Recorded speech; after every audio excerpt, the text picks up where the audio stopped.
All right, so we have Rashawn and Ramon here from Memories, and feel free to introduce yourself, Liz. Hi, my name is Liz Lewis, and I am currently living in DuPont, Washington, with my mom who suffers from Alzheimer's disease here, living in our home with my family, my two kids, my husband, and myself. Awesome. Thank you so much for sharing. I think we'll get right into it. So in terms of your mom and that caregiving experience, how long has the family been experiencing this diagnosis? Yeah. So officially, my mom was diagnosed in 2015. Having said that, I started noticing early symptoms as early as 2009, 2008. But my mom's mom had Alzheimer's disease, and we were caregivers for her, myself and my mom. And my mom knew what this disease looked like inside and out, and did not want that diagnosis. And so she really, really pushed back a lot for getting help for it.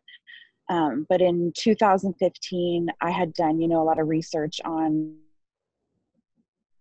some of the medication that could kind of help prolong some of the symptoms. And I was finally able to talk her into getting a diagnosis just so she could get on some of those. So she was officially diagnosed in 2015.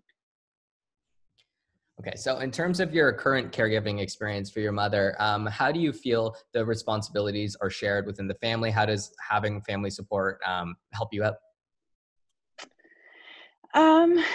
That's kind of a hot question. And I think I recently did a post on my Instagram page just kind of asking, I think they say it takes a village to raise a kid. And I also think it takes a village to care for a loved one with dementia. And it's important, or interesting rather, who shows up to your village. And it's been interesting to me who's shown up to this village, this new village that we're kind of creating, because it's not kind of who I thought it would be, but interesting, amazing angels have shown up, but they're not the ones that I thought they'd be.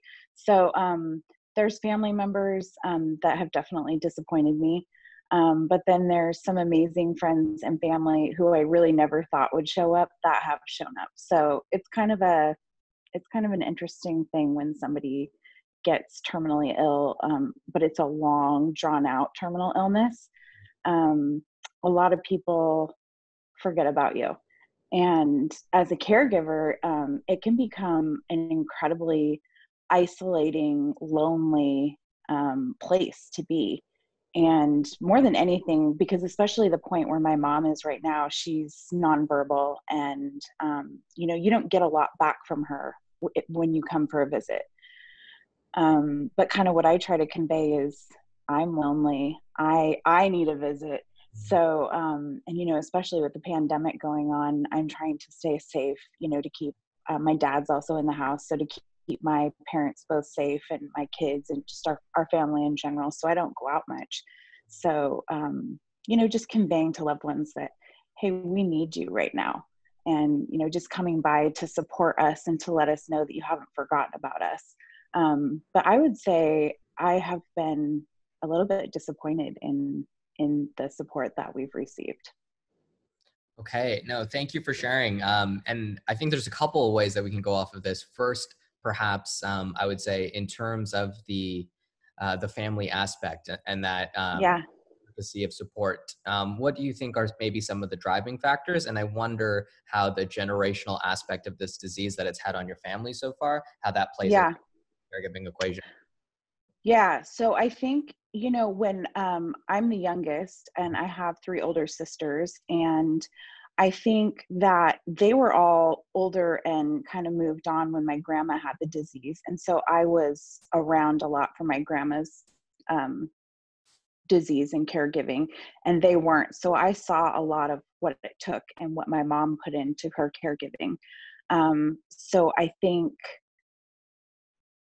that I just knew more of what it was going to take, and just the presence that was going to be needed. And I think I also recognize that people have busy lives and this just kind of falls off the radar, honestly. Um, so I think I understand both aspects. I have two kids and we get wrapped up in a busy, crazy life. My kids are 9 and 10. And I can see very easily how, someone could fall off my radar as well. So it's just, since it's such a long disease, it lasts such a long time and you need support for such a long time. It takes some pretty amazing people to hang in there with you for that entire duration. So, For sure. Now, I think support is such an interesting word for this situation because there's numerous types. I would say there's both financial, there's task management support, there's mental health, and there's social. What do you think has been the most mhm. beneficial, perhaps from the circle that you've been able to interact with thus far, or what you think would be the most beneficial moving forward to have? Well, something that's really amazed me, surprised me the most is I started an Instagram page like in September, I think it was. And I just wanted to like kind of chronicle my journey with my mom. And I don't really know kind of why I did it because my mom's diagnosis was always such a secret in our family. We weren't allowed to talk about it. And then kind of by that point, the cat was out of the bag. So I was allowed to talk about it. And it became, I mean, really it was my journey, at that point as well. And that became, I met so many people who were in the same situation and it became so cathartic. I've met so many people that I've connected with and, have their phone numbers and we text daily. And I didn't even know that there were so many people that had small children like I do, or, just so many similar situations. And that's been so extremely cathartic. I would say one of the most therapeutic things that I've done. I tried joining support groups, and a lot of the people, um, they were just 20 years older than me and their kids were already grown or in college and they just couldn't relate to me, still having to get to soccer practice and also deal with a sick mom. So finding people that were really in my same situation was very important to me, and that happened through my social media, which I never expected to happen. So that's been very therapeutic for me. It's really exciting to hear. And I think Ramon will touch on that later in this conversation as we are really passionate about Instagram as a platform connecting caregivers and realizing what Yeah. abundant community there is there. So he'll definitely touch on that. But what I would love to dive deeper into is sort of the task management for you in terms of caregiving responsibility, how that occupies perhaps a week and how you're able to manage the different tasks, what that looks like. Yeah. So I think what we realized right away was how important routine is. I think there's a lot of comparisons to um, managing care for an Alzheimer's patient and being a mom.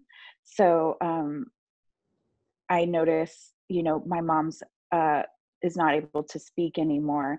So she can't communicate if she's hungry or if she's tired, and those same things are the same things a baby does.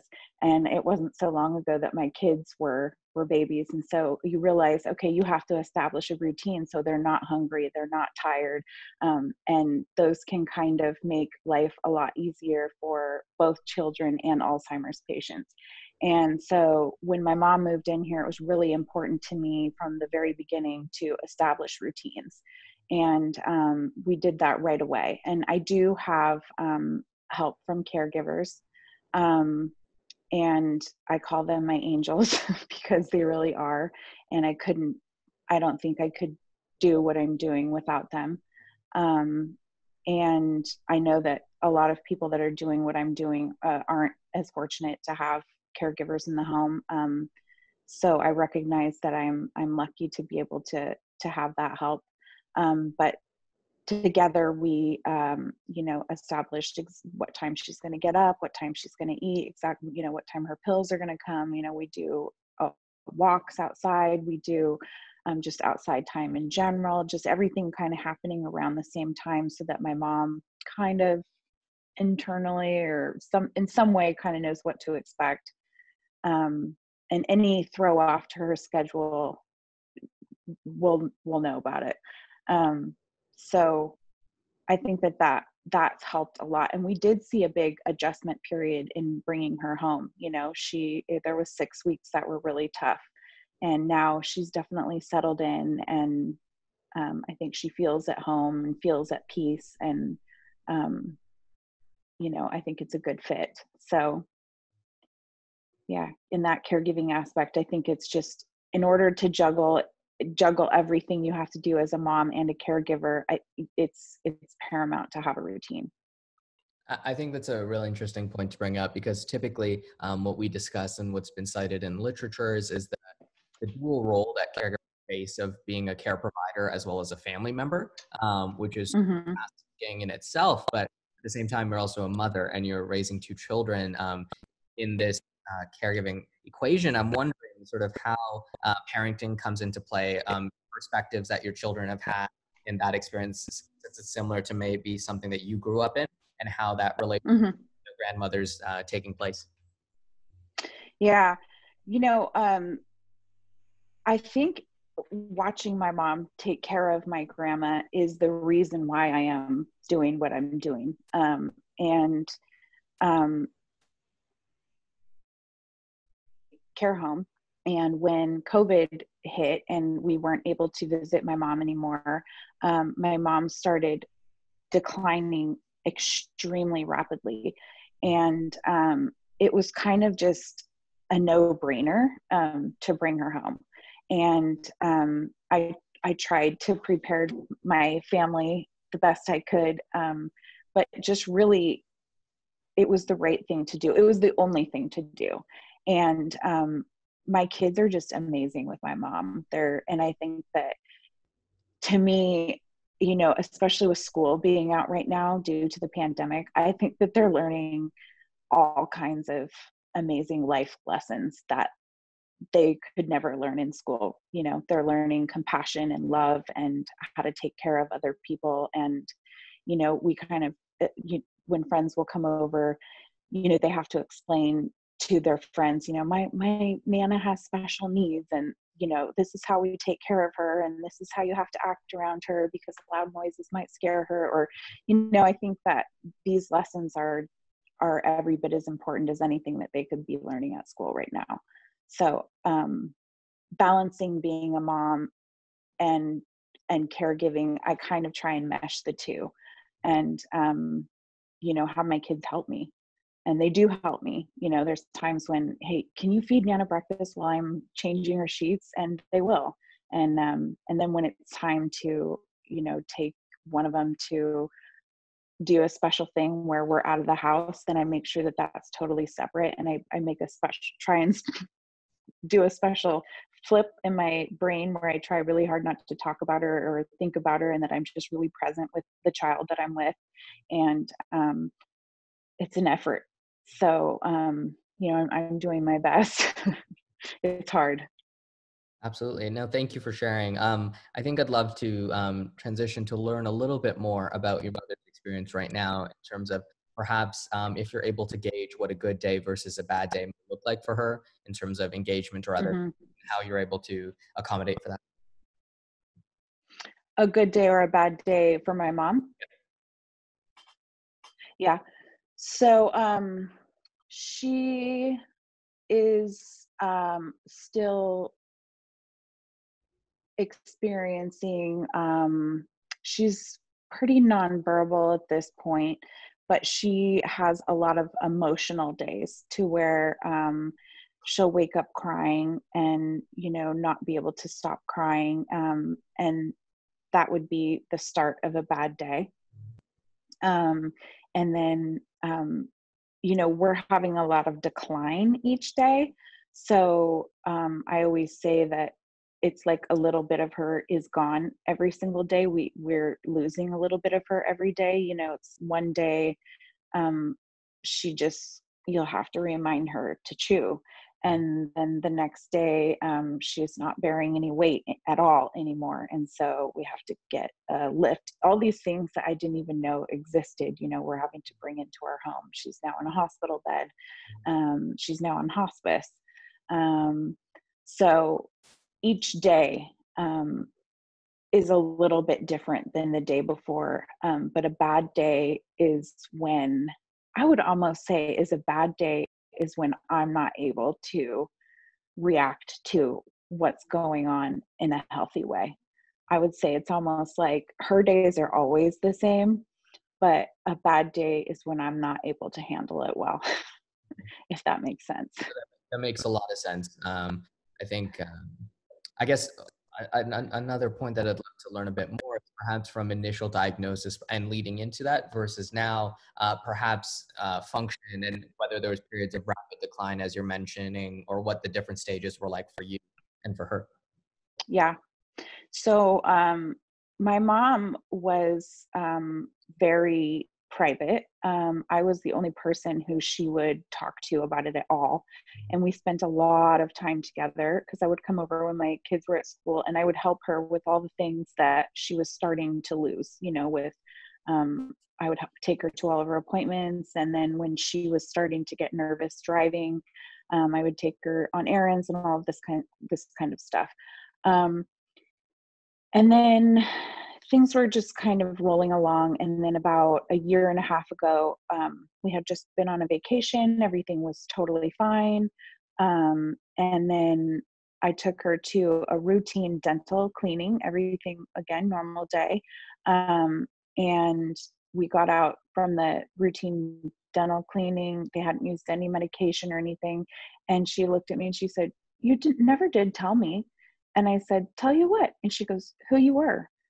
And I looked at her and we had a really silly banter about us. We were always joking around. And I said, "I'm your daughter, silly." And she just broke down, started crying. And she said, "Well, you never told me who you were. And all day I didn't know who you were. And I'm scared. I just want to go home to my mom." And I was like, "What the heck? Like, is this the Twilight Zone or what?"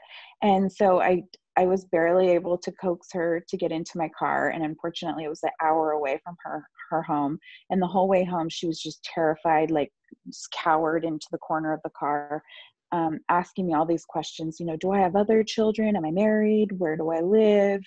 And this had never happened before. So I finally got her home and got her in her bed, and she was just extremely upset. Well, that was like a 3-week, like mental breakdown, really, where she didn't know who any of us were. She thought me and my sisters were my dad's girlfriends. She didn't want us in her home. And we ended up having to have her hospitalized. And then from that hospitalization, she went into a memory care facility. But before that, I mean, we had gone on a trip that weekend before. A totally fine. I mean, she had Alzheimer's disease, but she was functioning and knew who we all were, and everything was fine. And then it was like that.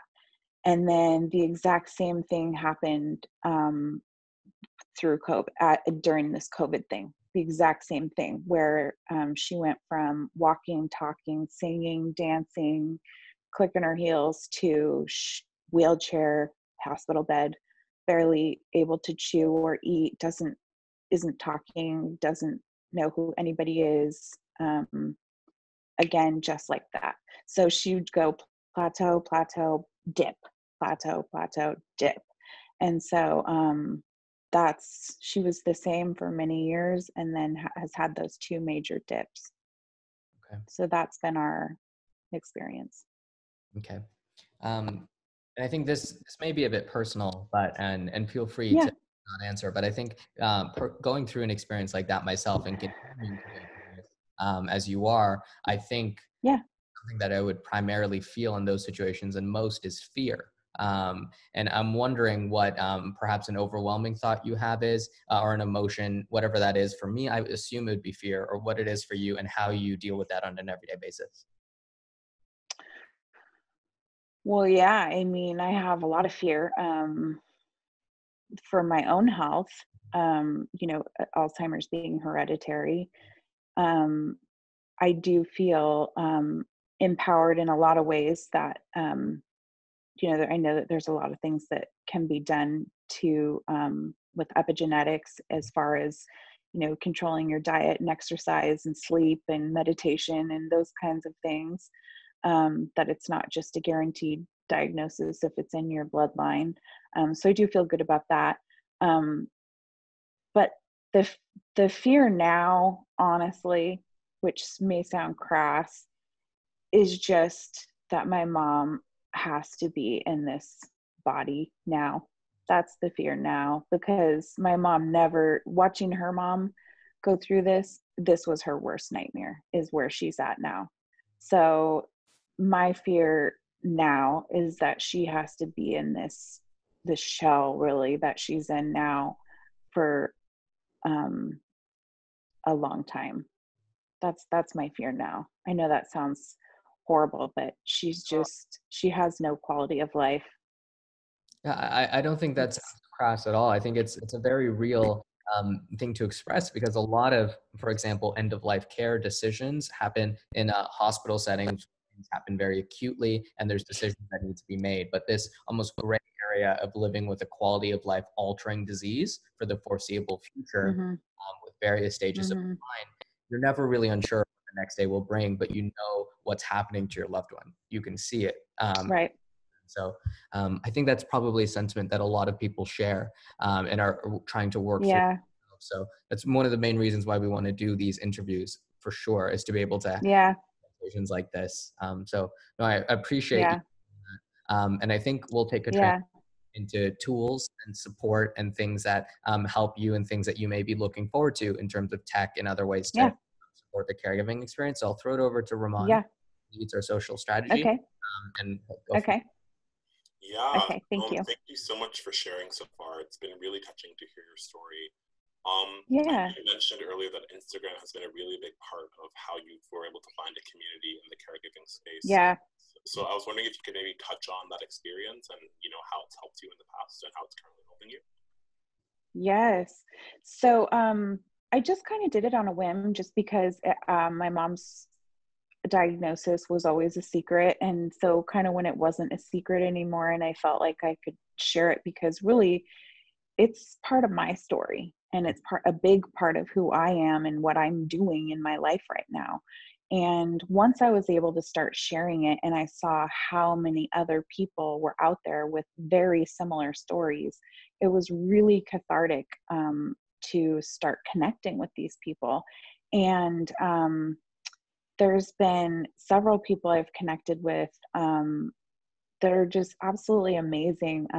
There's just so many. I met one girl named Liz, same name, and she and I talk on the phone, have really similar situations with, both having young kids, and our moms are in like similar, stages. And it's almost like she was like, "Were you crying today at 1 o'clock?" And I'll say, "Yeah." She's like, "I was too." And it's like, I wouldn't ever connect with anybody around here about that. And it's absolutely amazing. And then I've also met, and connected with an amazing man, um, who's doing he's doing the Ironman in Kona, and he has early onset, Alzheimer's.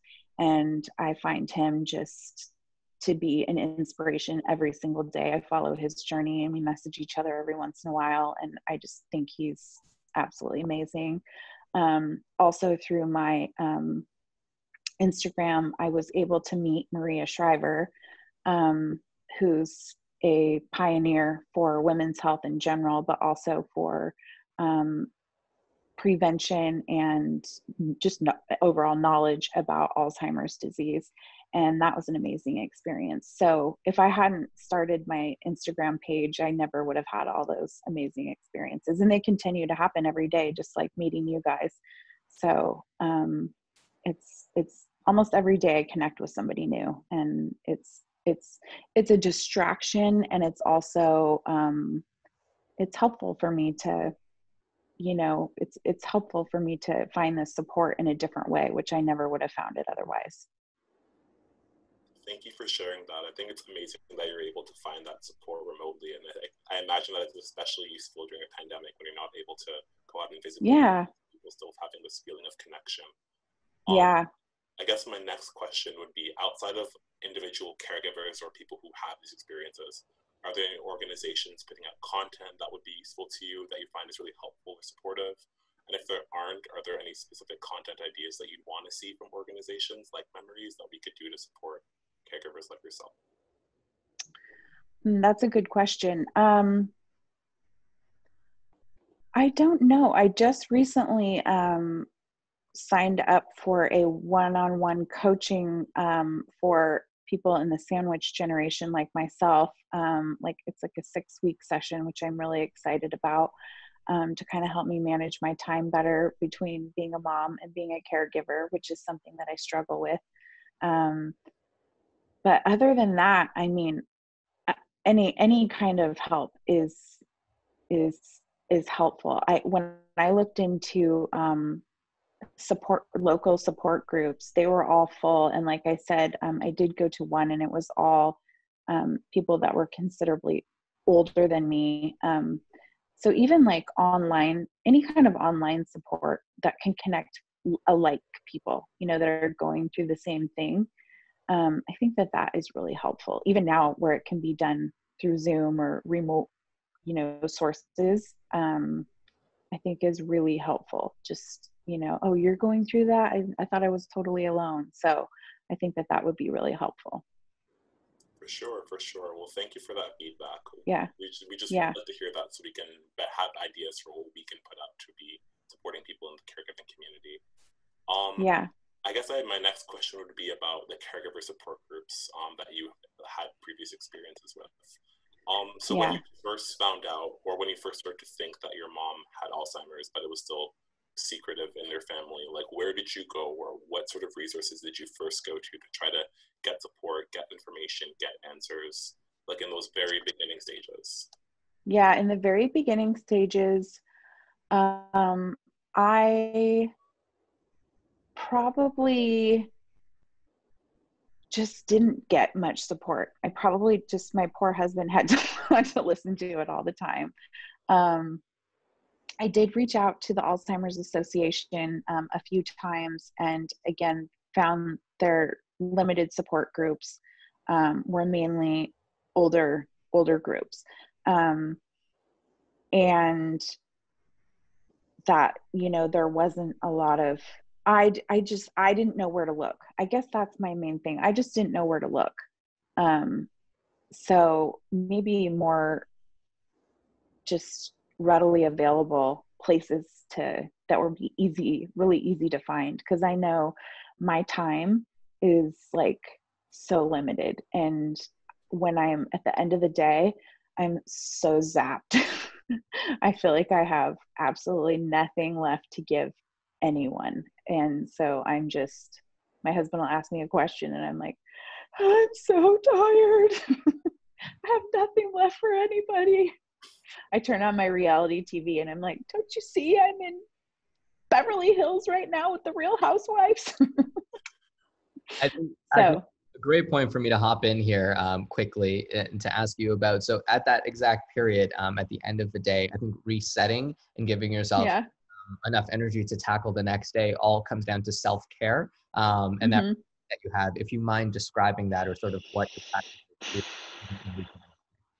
Yeah, well, my self-care has gone to heck in a handbasket. I 7 years ago, I lost 120 pounds and I quit drinking alcohol. I saw my mom was going down this path, and I knew that she was going to need caregiving. Plus I had 2 small children. I knew I was going to need to become a healthier person. And just at the start of the pandemic, I work out like 5 to 7 days a week. I eat really healthy, and I think I put on like 20 pounds, which I'm really mad at myself about. But I've just started walking again and kind of getting back into self-care again. But a funny part of my self-care, because I don't drink alcohol, is 1 hour of reality TV every night, uninterrupted. And I also, I started on my porch swing earlier. My porch swing is my, actually have a playlist called Porch Swing.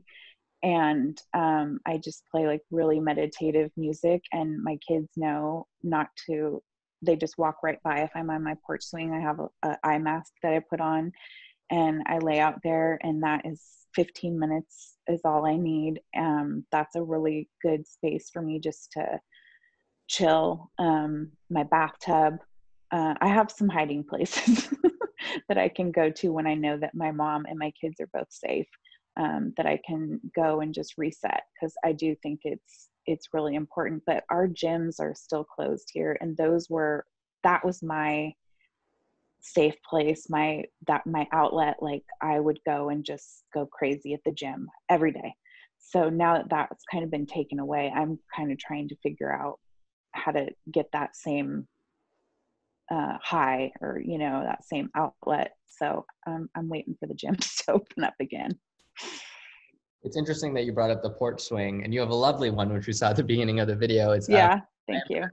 A person when I think it's the rocking motion or something similar. But when I moved into my current home here, I had traveled to the local Goodwill, and I picked up a rocking chair, and there was no way to carry it except over my shoulder, and it was very draining. But I realized this is going to be my self-care chair, and it's up on my. I totally understand that. It's just something completely relaxing and meditative. Mm-hmm. It is, and it just the smells outside and the sounds, and I just check out. Okay, so I'll throw it back to you. Thank you for sharing that. I think both Rashawn and I are just almost amazed by your ability to manage being a mother and being a caregiver, and still being able to make time for yourself. Like, that's such a difficult thing, and to be able to do that long term, day after day, is just really impressive. So I guess our question to you would be, if you had any advice for people in your position, or even just caregivers in general, like, what would that be? What would your number one piece of advice to them be?